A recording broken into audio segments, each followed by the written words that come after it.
Praise the lord.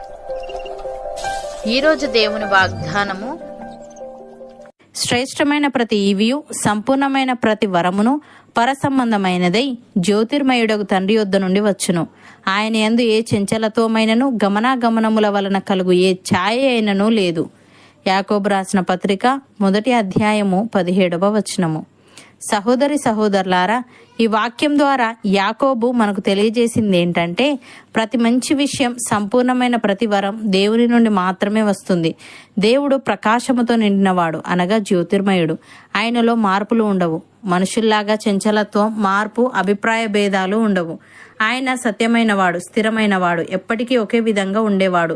మన జీవితంలో ఉన్న మంచి విషయాలన్నీ, అనగా ఆరోగ్యం, జ్ఞానం, ప్రేమ, ధైర్యం, సమాధానం, ఇవన్నీ దేవుని వరాలే. ఇది మన శ్రమతో కాకుండా ఆయన దయతో వచ్చినదిగా గుర్తించాలి. ఆయన యందు ఏ చంచలత్వమైనను గమనాగమనముల వలన కలుగు ఏ ఛాయ అయినను లేదని వ్రాయబడింది. అనగా దేవుడు మారిపోవడం, మనుషుల్లా మనసు మార్చుకోవడం ఉండదు. ఆయన శాశ్వతమైన వాడు, నమ్మదగిన వాడు, శాశ్వతంగా లోపరహితుడు. ఆయన అభివృద్ధి చెందవలసినది, ఎదగవలసినది ఏమీ లేదు. ఆయన తత్వానికి కలపవలసినది, తీసివేయవలసినది ఏమీ లేదు. భక్తుడు ఈ విధంగా అంటున్నాడు, మేము ఆయన వలన విని మీకు ప్రకటించు వర్తమానం ఏమనగా, దేవుడు వెలుగై ఉన్నాడు, ఆయన యందు చీకటి ఎంత మాత్రమునూ లేదు. ఆయనతో కూడా సహవాసము గలవారమని చెప్పుకొని చీకటిలో నడిచిన ఎడల మనం అబద్ధమాడుచు సత్యమును జరిగింపకుందుము. అయితే ఆయన వెలుగులోనున్న ప్రకారము మనమును వెలుగులో నడిచిన ఎడల మనము అన్యోన్య సహవాసము గలవారమై ఉందుము. అప్పుడు ఆయన కుమారుడైన యేసు రక్తము ప్రతి పాపము నుండి మనలను పవిత్రులనుగా చేయును అని. ప్రియులారా, మీ అపరాధముల చేతను పాపముల చేతను మీరు చచ్చిన వారై ఉండగా ఆయన మిమ్మల్ని క్రీస్తుతో కూడా బ్రతికించెను. మీరు వాటిని చేయిచు వాయుమండల సంబంధమైన అధిపతిని, అనగా అవిధేయులైన వారిని ఇప్పుడు ప్రేరేపించే శక్తికి అధిపతిని అనుసరించి ఈ ప్రపంచ ధర్మము చొప్పున మునుపు నడుచుకుంటేరి. వారితో కలిసి మనం అందరమును శరీరం యొక్కయు మనస్సు యొక్కయు కోరికలను నెరవేర్చుకొనుచు మన శరీరాశలను అనుసరించి మునుపు ప్రవర్తించుచు కడమ వారి వలనే స్వభావ సిద్ధముగా దైవోగ్రతకు పాత్రులమై ఉంటిమి. అయినను దేవుడు కరుణా సంపన్నుడై ఉండి మనము మన అపరాధముల చేత చచ్చిన వారమై ఉండినప్పుడు సైతము మనేడలు చూపిన తన మహాప్రేమ చేత మనలను క్రీస్తుతో కూడా బ్రతికించెను.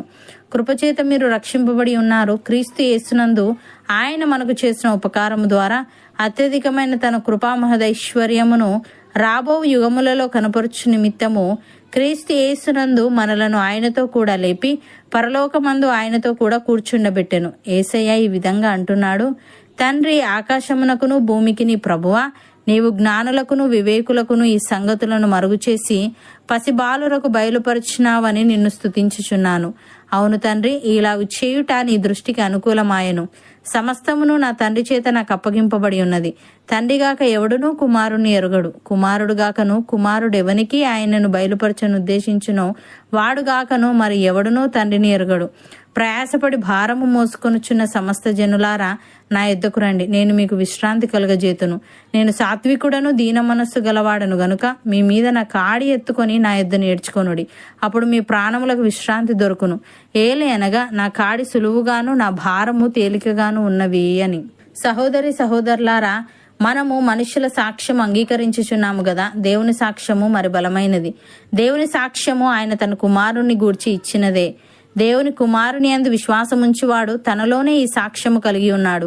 దేవుని నమ్మనివాడు ఆయన తన కుమారుని గూర్చి ఇచ్చిన సాక్ష్యమును నమ్మలేదు గనుక అతడు దేవుణ్ణి అబద్ధికునిగా చేసిన వాడే.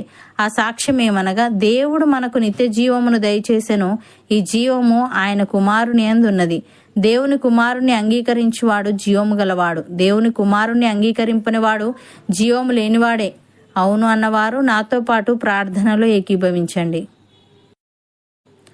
పరిశుద్ధుడా, ప్రేమగల తండ్రి, శ్రేష్టమైన ప్రతి ఈవియు సంపూర్ణమైన ప్రతి వరమును పరసంబంధమైనదై జ్యోతిర్మయుడగు నీ యొద్ద నుండి వచ్చునని, నీ యందు ఏ చంచలత్వమైనను గమనాగమనముల వలన కలుగు ఏ ఛాయ అయినను లేదని, మా జీవితంలో ఉన్న మంచి విషయాలన్నీ, అనగా ఆరోగ్యం, జ్ఞానం, ప్రేమ, ధైర్యం, సమాధానం, ఇవన్నీ నీ వరాలేనని నీవు తెలియజేశావు. తండ్రి, నీకు స్తుతులు.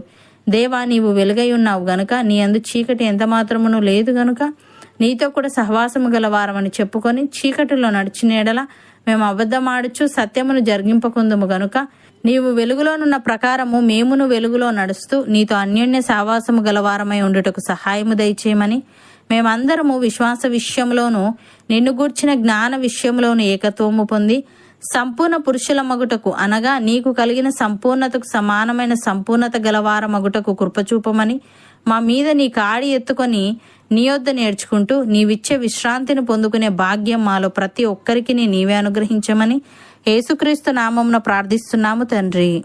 ఆమెన్.